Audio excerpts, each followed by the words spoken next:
Hi guys, I'm Morgan. This is my grandma, Laura. Howdy. I am a college student in psychology. I'm about halfway through my bachelor's degree. And today we are going to be talking about moral dilemmas and different situations having to do with zombies.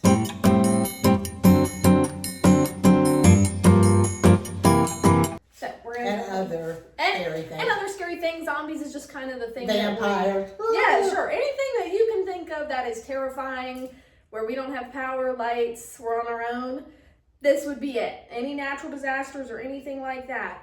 So one specifically for zombies would be the bite dilemma. This is one that comes up a lot when people get afraid of zombies or they're thinking about it. What if you're in a group and somebody gets bit? What do you do? And make sure if you have answers to these, you leave them in the comments and I'll reply to them as best as I can. And definitely this one is interesting, I think, because what do? Do you kill the person? Do you Depends lock on what them he out? looks like. Well, I guess there is that. I guess so. I'm desperate. I'm 75, Sure. okay? Why not? Is he a cute zombie? Well, he hasn't turned yet. That's the thing. Ah. So you have to decide. He's turning actively. You don't know how long that takes. Does it take 24 hours? Does it take See, 5 I know minutes? nothing about zombies. Yes. So this is why this is interesting. So what do you do with that person? Do you kill them? They're not my friend anymore. Wow. Okay, so you're just cut and dry. Bye. Yeah, bye-bye. I mean, see ya. we wouldn't know of a cure, so I mean that's the safest way to keep everybody safe, is to just get rid of them. What if it was your mother or your father? That's the question. Well, That's the moral dilemma here: is what do you do? Or your sister. Because what if they want you to kill them, but you don't want to do that? Because some people just don't. They see Depends what. on the day. I guess so. Depends on your mood. I don't know. I'm in a bad mood. You're out of here. You're out. I mean, there would be no cure that we know of. So you're like, do we keep him alive? Because this comes up in The Walking Dead. There's one character. His name is Herschel. And spoiler alert, don't go any further if you don't. Skip ahead. Skip 10 seconds ahead. So he keeps his family, even though they've turned into zombies, in a barn. And he doesn't tell anybody else that comes onto his farm that he has his family as zombies locked in the shed. Because he believes, he's a religious guy, he believes that they're still in there. And if he kills them, then he's wrong.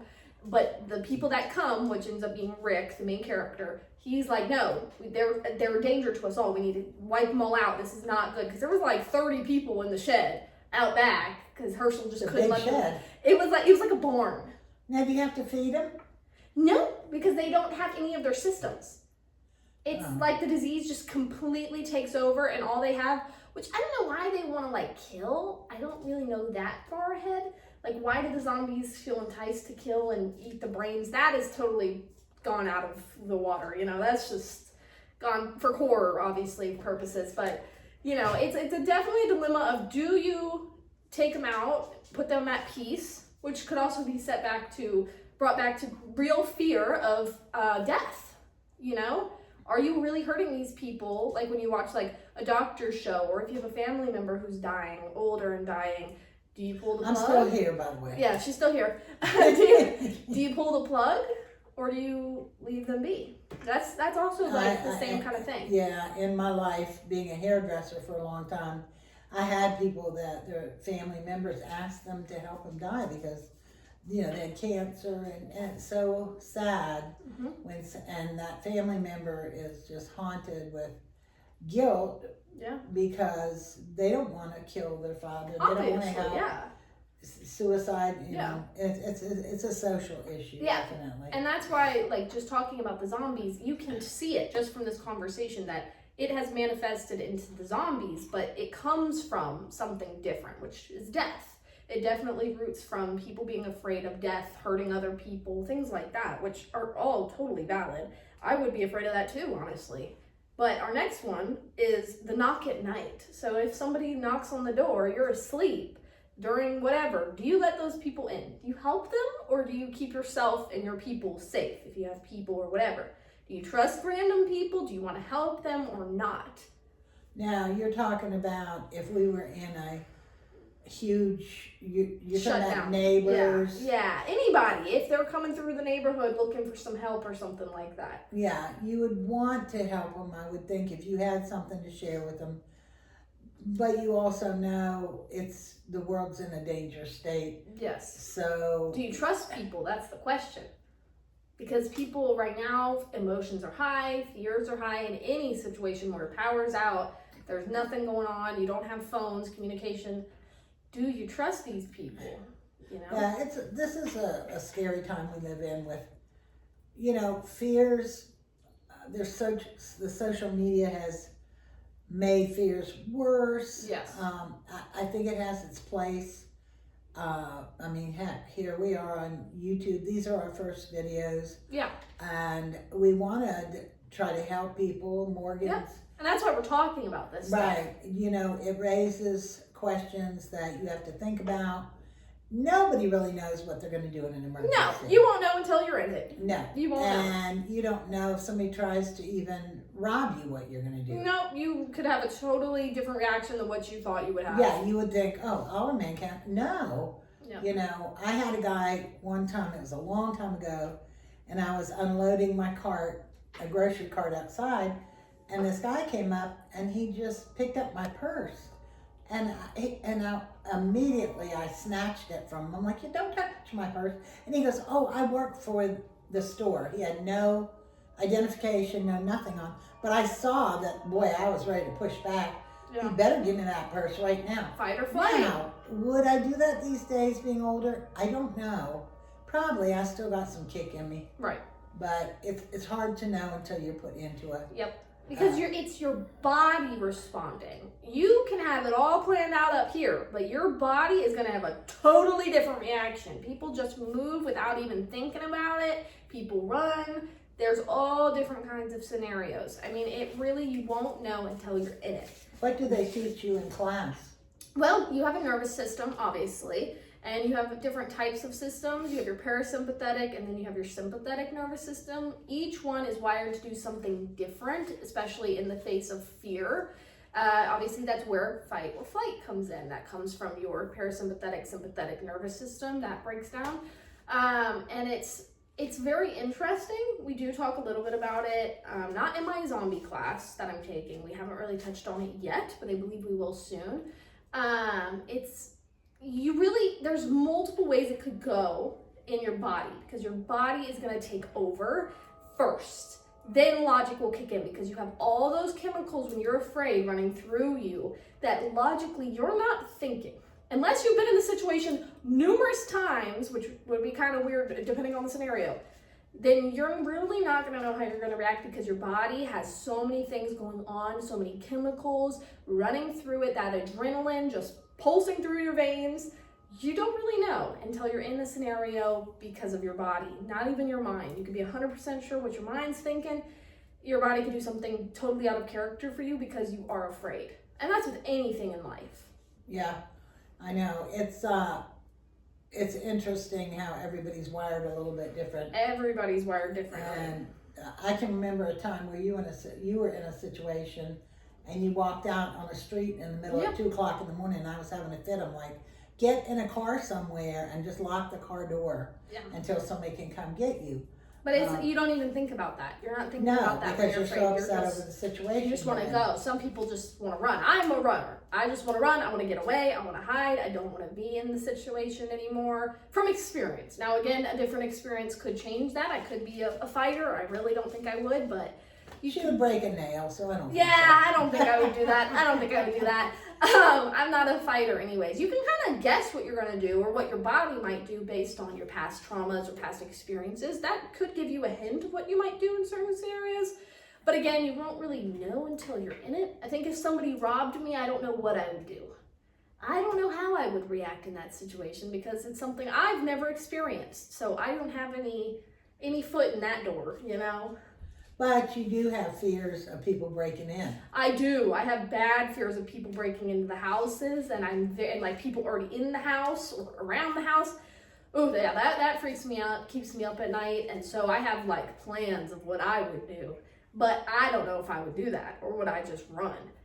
I really don't know what would happen. You'd probably make Joseph do something. Yeah, my boyfriend. I would probably have Joseph beat him up. But go beat him up, babe.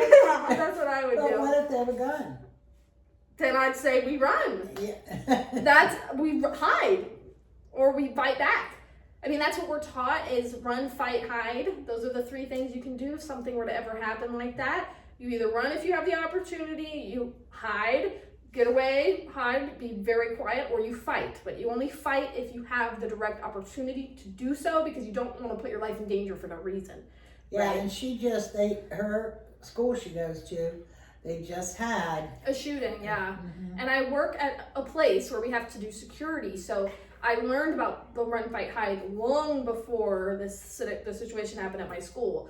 But it's good to know the run, fight, hide in general. There's a lot of information online about that. I can link some of it down below. But running, hiding, or fighting, those are the main things you need to remember if you're ever in a situation you don't feel comfortable in, or there's shooting, or people with weapons. Those are the main things. And you need I to know. would say, and I've always said this, trust your gut. Yeah. Like I was followed out of the mall one time. I had a kiosk in a mall. I was making jewelry, and I'm sure the guy thought I had money on me, which I didn't. Yeah. And I had this feeling I was being followed, and I thought, well, I'll just be on the safe side. I'm just going to go in this little, I think it was a Hallmark store, and just look at cards, and then I'll continue on. And when I came out, there he was just waiting, and I went the opposite direction of where my car was, because if I'd gone out in the direction, he would have gotten closer to me. So I walked at a very good clip away from where he was, and he followed me about halfway and turned around. Back in those days, I could walk fast. That's scary though. Yeah, That's but terrifying. I trusted my gut enough, get away from the situation, and then see if it really is a situation. Yeah.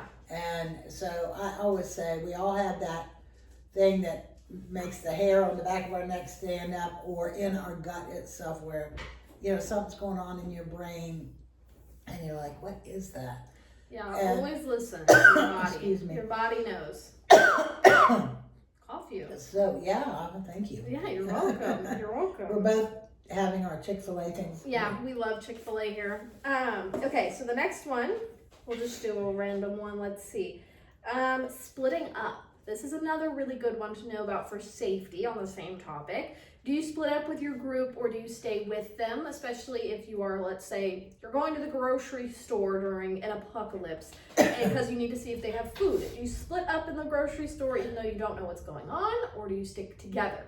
Could, get more area covered in a more efficient manner if you spread out. But then again, you are at risk Power of in numbers. Yes. So it's kind of that dilemma of more or less. What do you do?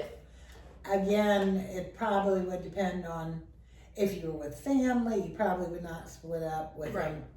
Or maybe that's your opportunity. Go, Yeah, run! I don't know. Yeah. Run, Yeah. Forrest. Yeah. I mean, a great tip that I feel like is good to know from all of the media that we've ever had about zombies, let's just say, one thing in common is loud noises draw them towards you. Loud noises in general, if there's people, they'll draw you to, they'll come towards you if they hear something. They're going to want to know what's going on. If there's a shooting or something, they're going to want to know, what was that noise? I need to go check that out.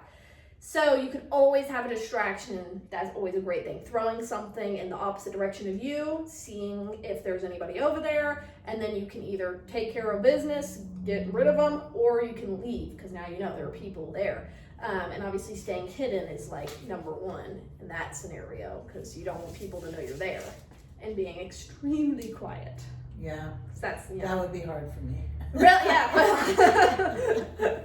Yeah, that would be hard for me too. I feel like I'd cough or something. And Yeah, I know, they'd you're all like- come running. And you say, don't cough. And immediately start Yeah, coughing. everybody's coming Yeah. running. Yeah, no. Yeah, I don't know, or I'd trip or something. I'm too clumsy. I feel like I'd trip over my own feet. I don't know. I think that would be kind of scary. Okay, we'll do one more. The last one would be, this is another great one. You hear somebody screaming. This is also back to that helping people. Do you help them or not? Because if you go to help them, you could be running into danger yourself, and then you could end up the same fate that they have. Or do you go and help them and hope that, you can actually make a difference? That's a tough one. I guess it depends on what else is going on and how could you help them. Or is it too late? Yeah. I mean, are you risking yourself for nothing? I don't know. That's a really tough one. Yeah, I think again that's an instinct. Mhm. If I heard somebody screaming and crying, I would definitely want to know what's going on and try to help. Yeah. But you don't know until something catastrophic happens. You know, your fear might take over to where you're just not able to feel like you can assist. There's plenty of examples of that in the media. Just watching The Walking Dead, you can see plenty of times they hear somebody screaming and crying, and they're like, somebody's like, oh, we gotta go help them, and somebody else is like, nope, let's leave them. So there's definitely opposing views on it, and we would be interested to hear what you guys think of these questions. Yeah, it's a lot of thinking to do. Yeah, it's a lot of thinking. It may not even be the thinking that you use when you get into that situation. Yeah, it's the moral behind it. You know, do you follow this moral or not? Is it going against your morals? Ooh, it's that push and pull, and it's very interesting. And hopefully, obviously, we're never in these scenarios. Right. But just in case, hopefully you learned something from us that could help you if these scenarios ever were to come up or come, you know, let's hope not, though. Yeah. Let's seriously hope not. Hopefully, Morgan, you can link something for them. Yeah, I can definitely link some stuff about that. Run, Fight, Hide. Definitely make sure you check that out. There are plenty of resources on that in case you're ever in a bad scenario, out and about. Always know where you're at. Always know where an exit is for safety reasons. And yeah, I think that's... What did they teach you at the museum? They taught us Run, Fight, Hide. See, that then you've got children involved. Yeah, especially where I work, we would have, because of who we are, we would be the ones that need to get everybody out if something were to happen, and we obviously would want everybody to, we'd want people to follow if there's a fire, anything like that. We'd want people to follow us and get out, and we have a lot of doors where I work, so we'd have to hope that everybody goes out. We can't really keep going in. We'd have to wait till the police get there and just kind of get everybody out as we leave and hope that people follow, and if they don't, we can't go back and get them. That's their decision to stay in there. We've said, come with us, and they don't want to go. That's their choice. Wow. Yeah. That's a big, these days you just don't know. I mean, just like that crazy guy that went on your campus. Yeah. Luckily, she wasn't there that day. It was really crazy. It was, my teacher had just canceled class a couple days before for the first time that she had ever canceled class. And then there ended up being a shooting that day. Yeah. So it was crazy luck coincidence that I wasn't there. And luckily I wouldn't have been really near it anyways, but you never know how it could have gone. Right. So I don't know, but I am very lucky, and obviously we're lucky it wasn't worse than it was. Yeah. Still sucks that it was that bad, but if you're ever in that situation, I hope you guys learned something that could help you here. And especially like staying calm is like obviously hard, easier said than done, but it is important nonetheless to stay calm and be composed as best you can, obviously. Yeah. All right, well, I hope you guys learned something. And again, make sure you subscribe. It is free. Give a like, follow, share it to a friend, a couple friends, whatever you guys like. Share it to your millions of friends. Exactly. Join the family. We love you guys, and we'll see you in the next one. Bye. Bye.